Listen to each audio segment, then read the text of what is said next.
thing. I'm going to write it down now. So let's define the rank of a matrix A.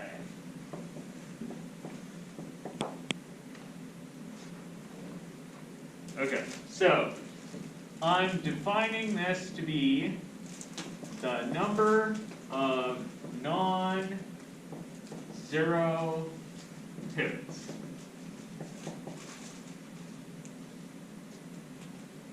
Okay, now I need you guys to give me things that are equal to that.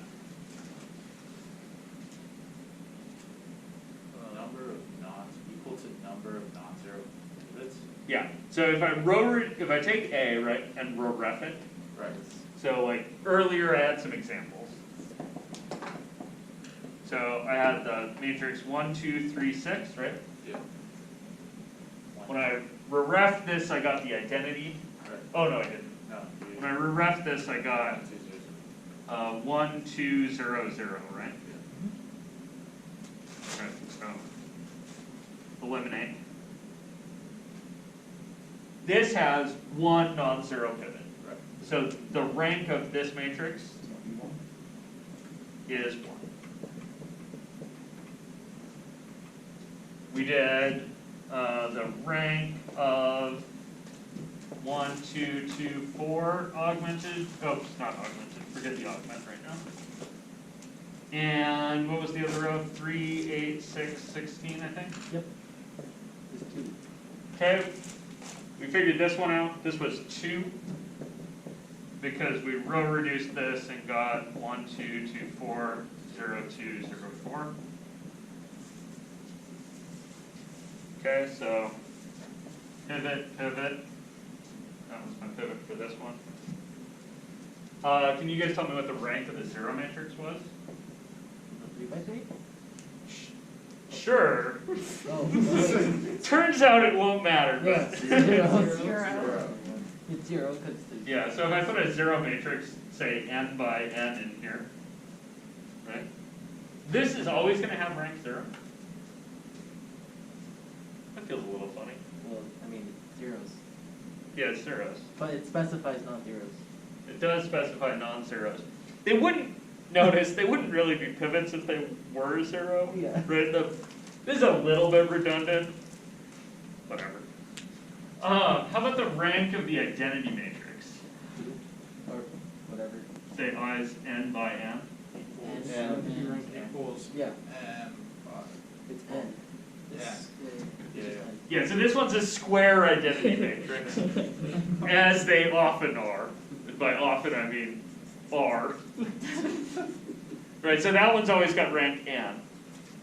So, can you guys tell me 2 equivalent formulations? Like, why did this one turn out to be 1 and not 2? Because One dimension is the number of columns minus the number of free variables. No, stop that. Yes. Perfect.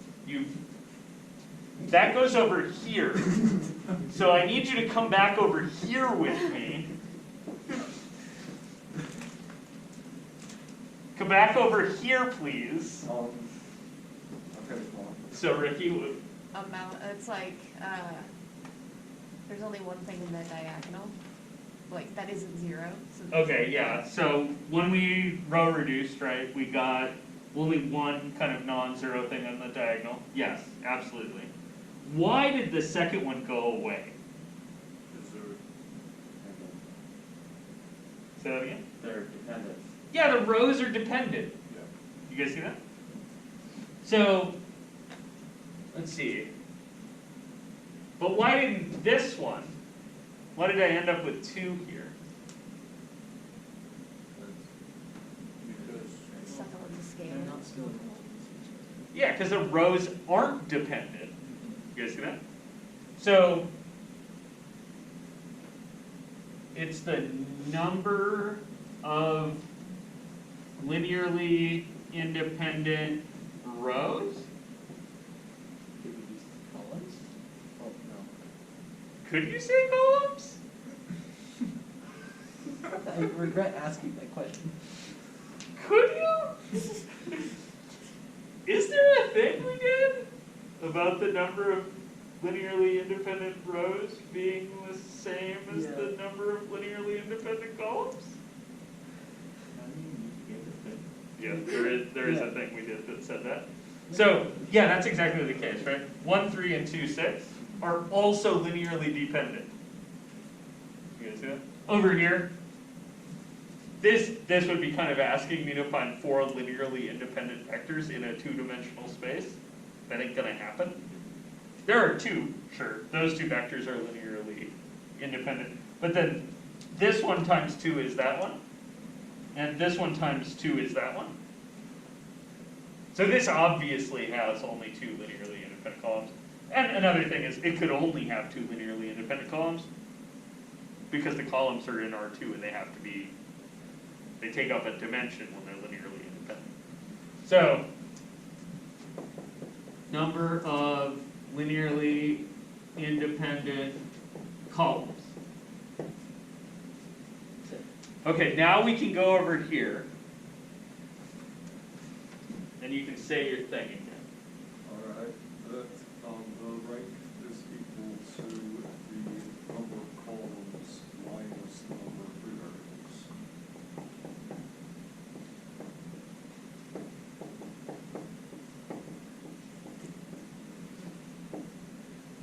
Okay, so, yes.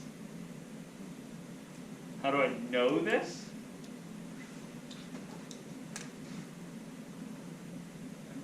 Oh, 4 minus Yes. 2 is, oh, I mean, it's kind of obvious, because pivots don't give me free variables, right? So this is just kind of saying, the number of pivots is the number of places you could have a pivot, minus the ones that aren't pivots. You guys see that? This is actually pretty straightforward. Now let's unstraightforward it, and let's rephrase it as something called the counting theorem. that's counting. No, it's a U. No, it's a U, come on.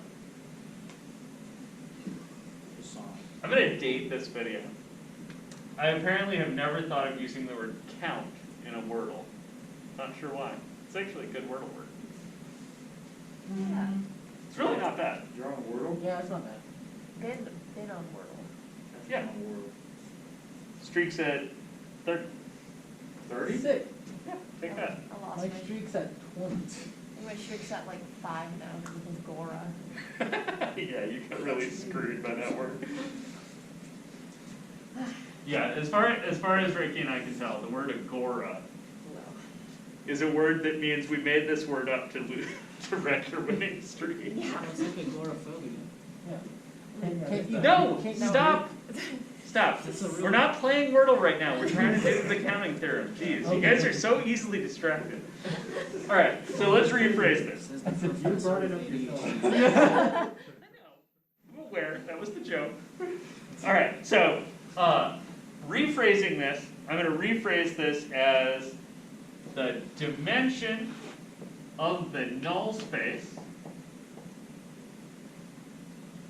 plus the rank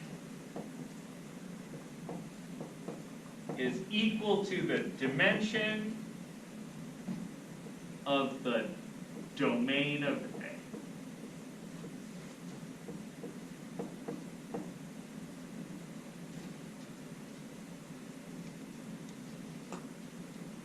Guys with me on that? So, the number of columns, right, is which piece? The dimension of the domain of that. Good. So, number of columns here. Yep. And then I very cleverly added the number of free variables to the other side. What is the number of free variables? The dimension also is what? Dimension of a null space. Perfect. And the rank is the rank. I think the rank is good, yeah. Not sure. Pretty confident the rank is the rank. Of all of the things here, I'm pretty confident that those two quantities are the same quantity. I'm not sure about that. But what if A equals B? Or doesn't, wait, shit, never mind. Okay, good talk. Okay, so the kind of, like, I'm not really going to give a particular proof here, but the sort of idea of the proof is that that guy is the amount of stuff you have to start with.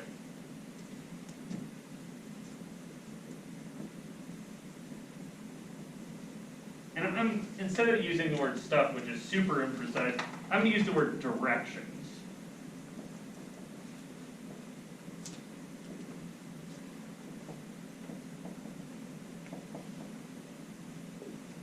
Right, so I've got kind of an amount of directions that I can start with, and then that's going to end up being the amount of stuff, the amount of directions that are smashed. Right, the amount of things you just crack to zero. That was delightful, actually. And the rank is going to be the amount of directions remaining.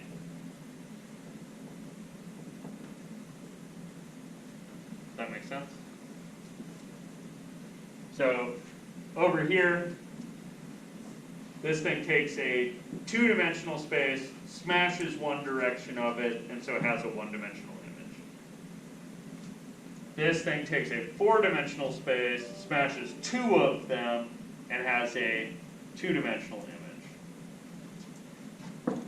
The zero matrix smashes all the directions and has a zero-dimensional image. The identity matrix doesn't smash anything and has a full-dimensional image. Full? Full. Yeah, that brings up another definition, I should think.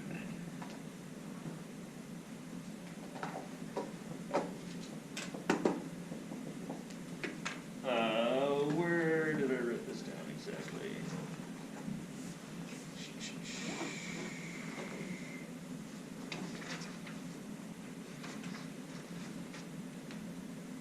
Maybe let me just say a matrix A n by n is full rank if rank of A is n. You could notice something about the counting theorem as relates to this. So if I have an n by n matrix, and I look at the counting theorem, right? What's the dimension of the domain? N. And on this side, I have the rank. So if it's full rank, what's the rank? N. So that means the dimension. And if n plus something is n, the something has to be Zero. 0. So does that mean that it can't? And The dimension of the null space is 0. that means the dimension of the null space is 0.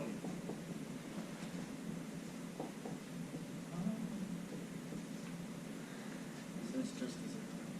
And this means that it's just the 0 vector. I know that the 0 vector is in there, right? And the fact that it's 0-dimensional means there can't be anything else. So my n by n matrix, right? If I have a square matrix that's full rank, it's invertible. You guys see that? Okay, cool.